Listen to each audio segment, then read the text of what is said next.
All right, good morning. Welcome to our Wednesday morning huddle. And we're a week away from being in Dallas. Oh my gosh. What a crazy, crazy time. So, had some big morning calls for some exciting things that are going to be launched. There's a lot launching at this event. So, oh man, they should never tell me stuff ahead of time. So because all I want to do is I just want to tell you guys everything. We were on Zooms this morning for. What I will tell you is, no, I can't. Dallas is going to be good. Let's just say this. So the problem is my hints are just so obvious. I'm like, I can't give subtle hints because then I'm just like, come on, don't you get it? They're like, no, give me more. So, anyway, Elevate. I can't wait to see most of you for the first time and meet you personally and live and in color, like a real human that I can hug. That's going to be awesome. So that for those of you guys that can be there live, for those of you guys that can't be there live, we will make up for it for the next time that we get a chance to get together. So Ruth, I want you to be prepared for the first time that we actually meet. It is going to be an obnoxiously long hug. I'm just letting you know. I'm just going to hold on to you until it's totally awkward. So that is definitely going to happen. But we this week coming up here, so heading into Elevate, there are people, I just want you guys to know, that are going to enroll in Seacret today that are going to be at Elevate. I want you guys to know this in case you didn't know. It's going to happen. There's people that are going to roll on Saturday that are going to be at Elevate. There are people that are going to enroll next Wednesday that will be at Elevate. And the reason why I know is after doing this for 20 years and after going to conventions and after going up in front of the room, and usually if I'm hosting, which I've been fortunate to host a lot of events, when I get up there and we welcome everybody, I say, how many of you guys are brand new? This is your first event. Boom. And I say, and how many of you guys got started here in Seacret in the last week? And there's always a lot of people that will raise their hand that got started within the last week. So for those of you guys saying it's not enough time, that is a limiting belief. It's an excuse that we have. So don't push your excuses onto anybody. Our job is not to make excuses for people. Our job is to do our job, which is to promote the event and to make sure that we get every single person there that we can. It is their job to figure out how they can overcome their obstacles, and our job to help them. So number one paid skill set in network marketing. I talked about it, promoting, but it's actually problem solving. Did you guys know that? So it's not promoting, it's problem solving. But today, that is not our subject for today. But as we go into this next week and as we go into this next year, I want you to put that I will become a master promoter. I am a master promoter, not become. So I am a master promoter, learning the art of promotion, learning how to overcome people's objections, learning how to be able to convey the value of the information. So this event is going to be a really important one for each and every one of you guys. So because when you get there, I want you to absorb as much as humanly possible, because the more you absorb, the better it's going to be for you to be able to promote the next event. So but today I want to talk to you about a little bit something different, which is your own personal education. So my own personal education. What is my personal education growth plan? And this is part of the event, but outside of the event, I want you to think about it in even a bigger context. I know that each and every one of you, the vast majority of you, are learners, you're growers. That's why you're here. That's why you're showing up. You're on calls. You're plugged into a community. You're seeking out information. And I want you to have this insatiable kind of curiosity to always remain a student, okay? But remaining a student and being able to absorb information, pass it on, flip it, teach it, and pass it on is another skill set. So there are people that stay in student mode their whole life. Okay. And what happens is a lot of these people get into the I know theories. I know. Oh, I know. Or because they've heard information that they believe they know it. But hearing something and knowing something are completely different skill sets. Just because you've heard something doesn't mean you know it. You don't really know it unless you can do it. So through this, I want you to think about your education. I was just thinking back on my own education when I started in this profession 19 years ago, and I got obsessed with figuring out how to get good. And what that was a very simple process when I was really looking at it, is really getting obsessed with studying the people who had the results that I was looking for. And this was a simple concept when I first got started. They said, find people who have what you want, do what they do, and you'll get where they are. Find people, have what you want, do what they do. But I want to change that a little bit, because I think it's do what they did. Because a lot of the times doing what they're doing, so a lot of times people look at what I'm doing today, and if you were doing what I was doing today, you probably wouldn't grow a very successful business because of the different things that I'm managing and operating. However, when I look back at the time and I say, do what I did, what did I do when I first got into the business? When I first was going, okay, how do I get to a full-time income? How do I get my freedom back in my business to where I've got enough income coming in from my business that it pays my lifestyle, it pays my household bills, and I can be kind of, comfortable where I'm spending 100% of my time building my asset rather than trading my time for money in something I know that's never going to pay me long term. That's what I wanted to get to as quickly as possible. I wanted to be working full-time on my passion. I wanted to be working full-time on my future. I wanted to be working full-time on my business. Okay.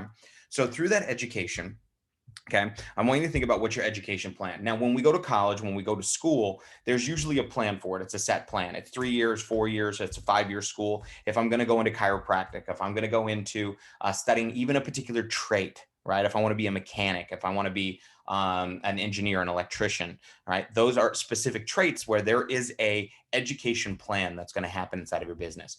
So inside of network marketing, your education plan is how much are you going to be putting into your education? Now, there's 2 pieces of education in here, and I want you to write these down. Professional development and personal development. I believe they're different categories. I believe a lot of times they get collapsed into one. And there are people that have a ton of professional development that call themselves personally developed, but they're really like 8-year-olds running around that are really good at stuff. How many of you guys have met some of these people? Oh my gosh, right? It's just like, oh, you're such a child. But if you tell them they're children, they are, they don't like that. But when it comes to building professional and personal, so a little difference here, just so I can give you a context for what I mean by that as we go into this idea, this conversation, we kind of unpack it, right? So professional development for me, if I have a vehicle, professional development would be like repainting the car. Okay. Professional development would be changing the upholstery. Professional development might be swapping out some of the old new of the aesthetics of the car, right? So, and where when people see the car, it looks better, it's nicer, it's more appealing, maybe it's more professional, it's more classy. Personal development is when you're actually doing things in the engine, things that are unseen from the outside, but change the performance of the actual vehicle. Now, are there professional development things that change the performance of your business? Of course there are. This isn't a clear-cut thing, but I want to give you kind of more of an outside versus an inside approach when we're talking about it.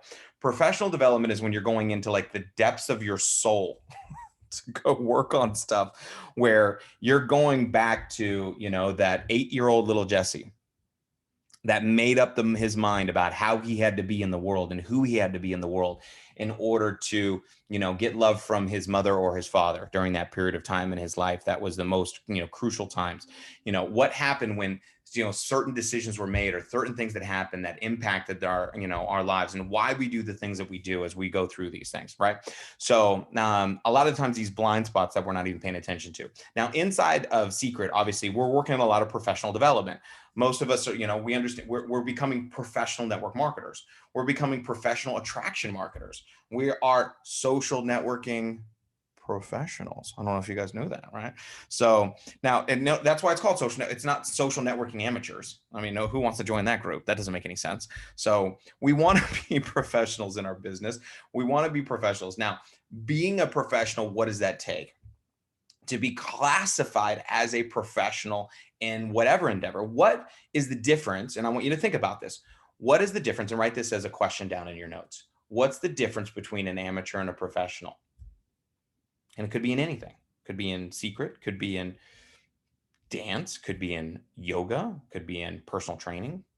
What's the difference between an amateur and a professional? Okay. They failed more times than a professional has failed more times than a amateur is tried. Yeah. So amateur or professional, it's a perfect context. And we'll get a few of these, right? So now, are there amateurs that have failed just as many times or more times than professionals? Could be, right? So, right. I know people that are I would still consider amateurs inside of network marketing that have been in network marketing for a long time that wouldn't be considered necessarily a professional, but they've done it a long time. So what are some of the differences? And I think Angela popped in here in a comment, which I really liked, right? You get paid as a professional. So, right. So what really the outside world classifies a professional as, okay, is somebody who earns a living from doing whatever it is that they say, right?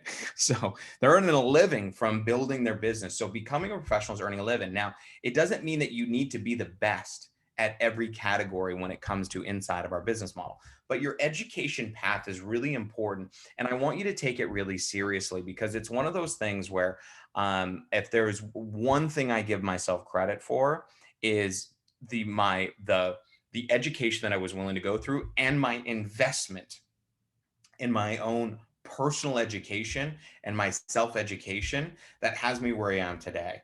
Is working hard was not the key to success. It is a key. It is not the key, right? So when someone says working hard is the key to success, it's not. It's a part of it, but it is not the thing. And then you hear the people say, well, work smarter versus harder. Yeah, okay. It's a cute cliche, but what do we really mean by working smarter versus working harder? And what that is taking these avenues of personal and professional development and having them a part of your kind of ritual through the process. So the reason why I got kind of excited about this is because I'm so excited to go to my first convention in over a year. It's been 20 years that it's been this long since I haven't been in an event. And my soul is dying inside from not being able to be look, I'm grateful for the technology that we have here today, but I feed off of it. Like, what I get out of being at an event, I need it just as much as every single one of you guys need it. And what I know that it does, it's not even from just my education, for like my spirit, for my well-being, for my belief structure, for who I am as a person, and getting a chance to get connected with like-minded people and the energy that you get from it. So where this all originally started from, okay, was this. These are my convention notebooks that I have here. So from when I started my network marketing career, and I'm gonna put them down, and I'll put we'll just put a few of them up here so you guys can take a look at this. But through the education process of what I did when I first got started inside of network marketing, right? And what is this? Oh, look at this. No way. Is this the first one? It is. It's my original contact list. This is the beginning. This is my original contact list. 108 names and numbers. So how funny is this? I made this when I was 19. My number 8 is Mrs. P from SLO High School. This was my guidance counselor from San Luis Obispo High School. She was number 108. This is so funny. Look at that. So now, from the 108, here's what's interesting. So from the 108 people, let's see how many of them signed up. So my grandma, my grandpa, my uncle, they didn't even join. So it's so mean, so mean. Family's so mean sometimes, right? So sad. My cousin, she was so mean. Josh, so mean. Pico was nice. She was a nice no. My uncle, nope. My ex-girlfriend and her parents, they were hard nose. Roommate. So 1, 2, 3, 4, 5. Oh my God, I put stars next to these guys and they were hard nose. These were my top 10, I was wrong on all of them. So Patrick too. So eight of these people ended up joining. I think 2 of them were kind of a pity sign up.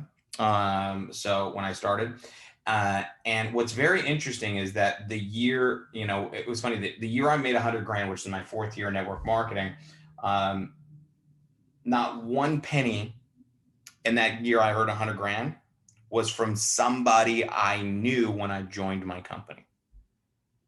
They were all people that I had met, or people that I had met through somebody.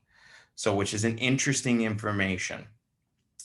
So I want you to think about this. A lot of times people thinking about, okay, if I want to go earn 100 grand inside of Seacret, okay, what's exciting is that you are going to earn, many of you will earn 100 grand, and 100% of that will come from people you didn't know when you decided to join Seacret. Okay. Now, I'm not saying that's going to be the case for all of you. That happened to be the case for me. Now, the reason why I did this is every time we would go to a meeting, we would get a name tag. It would be like Jesse. Or my first company that I worked with, we were very proper. So we use last names, Mr. and Mrs., which is super weird because I'm like a 20-year-old kid, Mr. Macpherson. If I meet somebody from my previous company, they will still call me Mr. Macpherson. It's creepy, honestly. So, it was a respect level thing, which I get now. It was insurance and all that kind of stuff, but I can't even imagine being like Mr. Macpherson. All right. So, but anyway, these are some of my notebooks. So every time I had a notebook, I would put my tag on the back from every training that I went to. Right. So, and I just have they're just absolutely filled to the brim. Like, look at this, just notebook after notebook after notebook. So, I was going to these events. You can see here, Mr. Macpherson. But when I started my education journey, these books are, I can't tell you how much they mean to me and how precious they are to me. So when we talk about the events and what they did for me, but what they did to me was getting a chance to when I plugged in and getting around the environment that would create the level of success that I was looking for. I was just sick and tired of being around people who had my problems. I wanted to get around the people who had the solutions. I wanted to get around people who had the results that they were looking for in their lives. So when I was doing this was a kind of this part of this education process. And it reminded me of when I was starting in Tony Robbins. Tony Robbins said the quality of your life is in direct reflection of the expectations of your peer group. So I want you to write this down. The quality of my life is in direct reflection of the expectations of my peer group. The quality of my life is in direct reflection to the expectations of my peer group. What does that really mean if you're kind of breaking that down, right?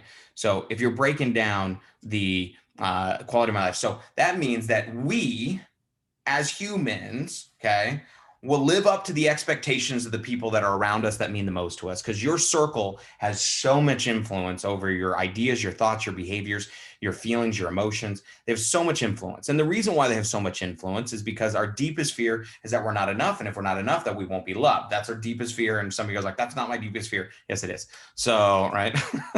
So if we're not enough, we won't be loved. So being loved is so important to us. So the people around us, having love and feeling love from those people around us, from maybe a mother or a father figure or our peer group, is so important to us for our existence as people, as the human race, right? As a person, that we, in order to do that, what the people around us do, think, feel, experience, or believe is acceptable, or believe is the status quo, or believe is the norm, is what we are going to be able to adopt, add into, or feel is normalized inside of our scenario. The challenge for most people is most people's peer group, if you look around them, has an expectation. They don't expect you to take 3 vacations this year. Most people have a peer group that don't expect you to double your income. They don't expect you to grow and completely radically change the course of the trajectory of changing your stars. That is usually not an expectation of the people that are around you, right? What is the expectation of the people that are around you in a normal peer group? In a normal peer group, here's what they expect. They expect you to know who got kicked off The Bachelor. So they expect you to know who who Cardi B is fighting with right now, right? So, right, what happened at the Grammys? Oh my God, Whitney, did you hear? Right? These are things, right, that they expect, that the normal of society they expect you to make about the same this year than you did last year. This is normal expectation. That's what they expect. Maybe you get a little bit of a raise, you know. They expect you to drive the same car this year the next year. These are things they expect, because what they're doing is they're expecting about the same. So most people's expectations. And so what happened was, this is when I realized, this was like, I need a new peer group, right? So the old conversation is, if you can't change the people around you, you need to change the people around you. So now you guys are in this unique bubble, because we have such an incredible group of people here that I freaking love you guys. And so, it's not just your commitment to Seacret, it's your commitment to growth. It's something that is just apparent for all of you guys. It's getting around this group of people, but being really intentional about it. Okay, but also doing it with as much proximity as I can. So in your education, what I want you to be thinking about over the course of the time is, this isn't where it stopped. I was learning network marketing to become a professional network marketer. That was one skill set. But then on top of that, there's a whole nother skill set of learning how to be a good human, or being a better version of myself, going to repair some of the areas that I wasn't doing. And what reminded me of this conversation was a conversation I had actually earlier this morning. Okay.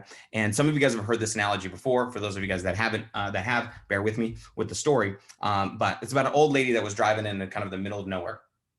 And she's driving down a long road, and every mile there was a street lamp, right? So there's a street lamp every mile. So it was kind of a dark road, middle of nowhere, middle of the night.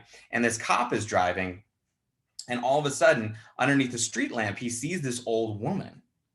And he's like, she shouldn't be out here. This is late, middle of nowhere. He pulls over, cop gets out. He goes and talks to the woman. He goes, excuse me, miss, what are you doing? She's like, I'm looking for my keys. And he's like, oh, well, yeah, let me help you find them. Right. So he starts searching around, and they're looking on the ground. They're looking on the side of the road for her keys. And then he just has a moment. He's like, wait a minute. What? Wait, ma'am, where did you come from? She was like, oh, I came from my house. And she was like, how did you get here? She was like, I drove. He's like, where's your car? He's like, it's over there. And she was like, well, where did you lose your keys? She's like, I lost my keys over by my car. And he's like, why are you searching over here for your keys? And she's like, well, it's dark over there. I can't see. And the moral of the story was that most people are searching for the things they're looking for in the light.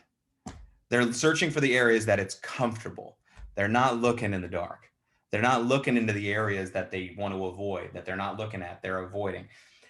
How many of you guys have an area of your life where it's inconsistency? It's in your eating habits. It's in your time management skills. It's in your relationships, that you know that's a dark area, and you're like, I would rather focus on getting better at learning people's names.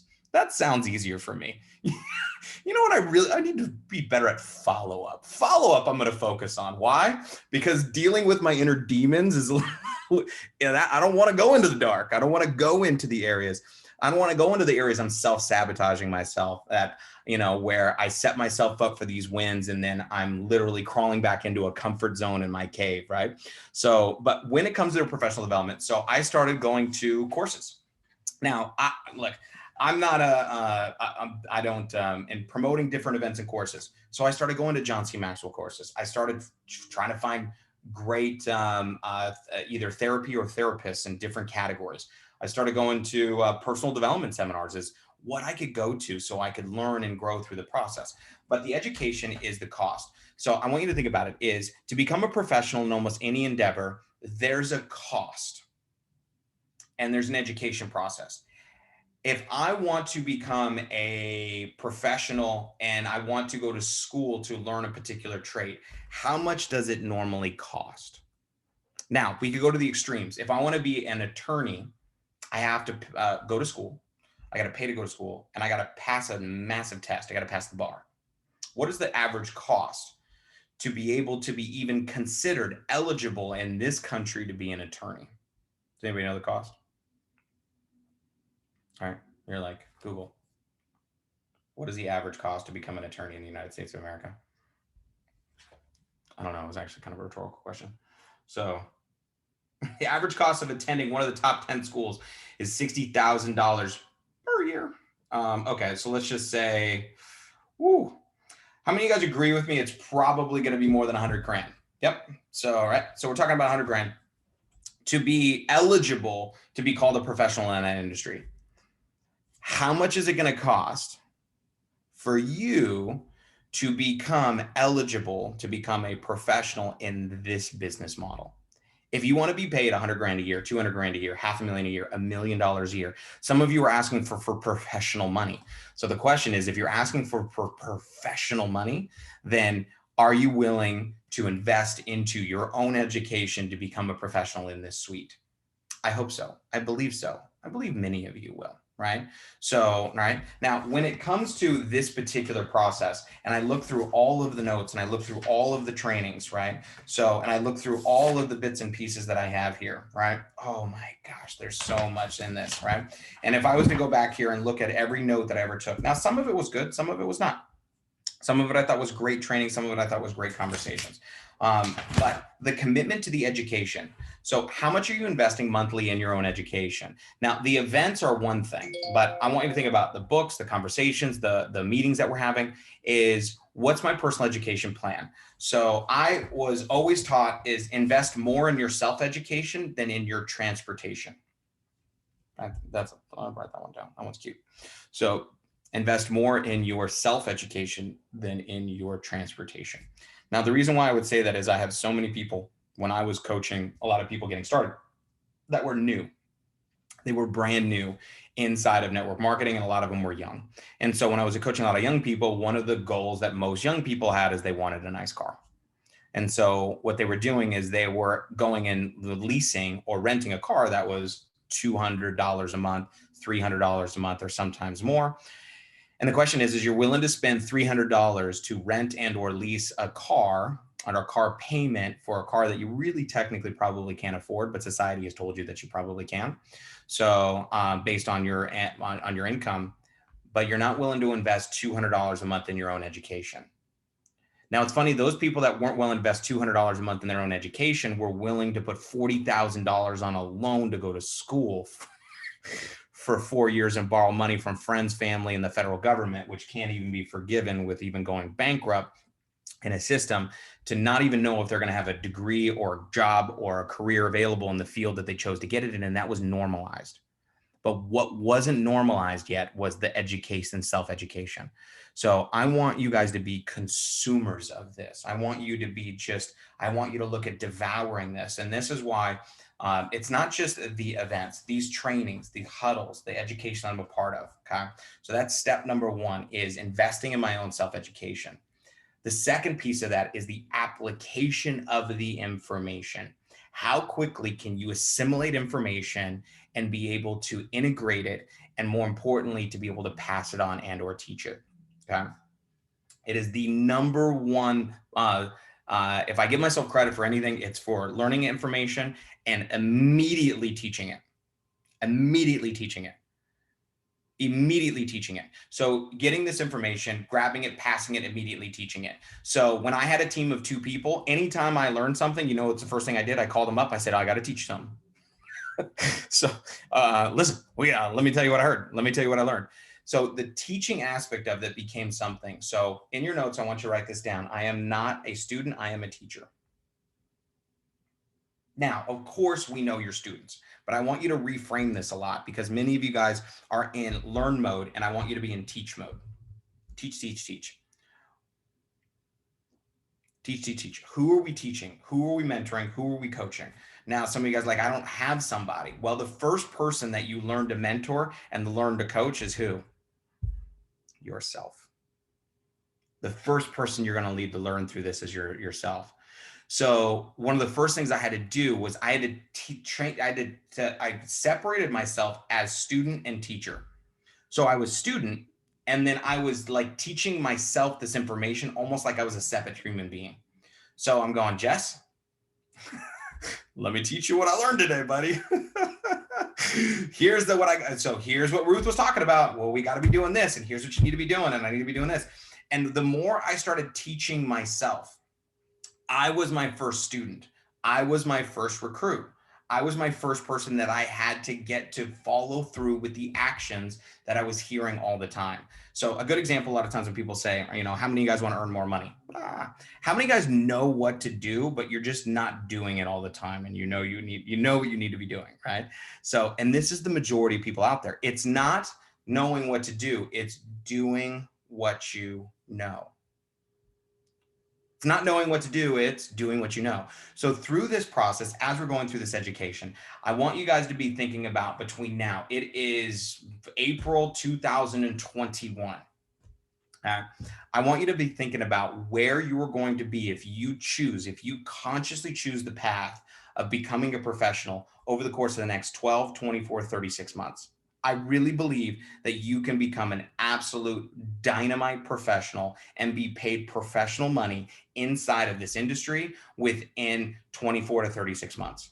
Some of you will do it much quicker than that. Some of you, your ability to be able to assimilate information, do it, pass it on is even faster than others. But everybody from a dead start, if you're committed to that process. Now, is it easy? Everyone shake your head. No. Okay. It is one of the most challenging things that you'll ever do. And one of the reasons why is because what you're asking for is something that most people will never experience in their entire life. Okay. So the vast majority of the people on this earth will never know what it's like to have a passive, residual, professional based income. Never. So that's why regardless of which, when I was looking at it, one of my first mentors told me, they said, Jess, it's easy to get rich. And I was like, I didn't like the word easy. So I remember, and he said, and I was like, what do you makes you say that? And he said, because most people aren't trying. And so what he did was he said, Jess, I want you to make a list of everyone you know. And I want you to just put a check mark next to those that are even attempting to get wealthy. How many people do you know that are even trying to get wealthy? And I was like, oh, that's a short list. In fact, none of them. Like, I remember having that moment where I was like, no wonder no one's getting wealthy. None of them are trying. Right? That's why you say that's why it's never crowded on the extra mile, because no one's there. Right? So when it comes to building our business, this is why I got super obsessed with my education. And I want you to be too. I want people to experience a whole new level of who you are and where you are in a year from now. So the concept is know where you are today and never be there again. Know where you are today and never be there again, because you're either growing or you're dying. There is no in between. There's no coasting uphill. It's not how it works, right? So and inside of entrepreneurship, there are no downhills. It's uphills. That's all you get. All right. And the reason why is because what you're asking for and everything you're going through is preparing you for it. Now, that being said, this was the glue that kept me through all of the challenging experiences that I had through the times when I was questioning myself and questioning my abilities, my talents, and even questioning whether or not it was going to be worth it. Throughout the journey of entrepreneurship and throughout your journey in network marketing, there will be many times, I believe, over the course of your career until you kind of cross the threshold, that you will doubt whether or not it's worth it. Whether or not it's worth it for all the time, the energy, the effort, that you're putting into the business. And I want you guys to know that today I am paid disproportionate amounts of money today for the trainings I went through 20 years ago when I couldn't figure out how to I wasn't sure if I had enough gas money to get home.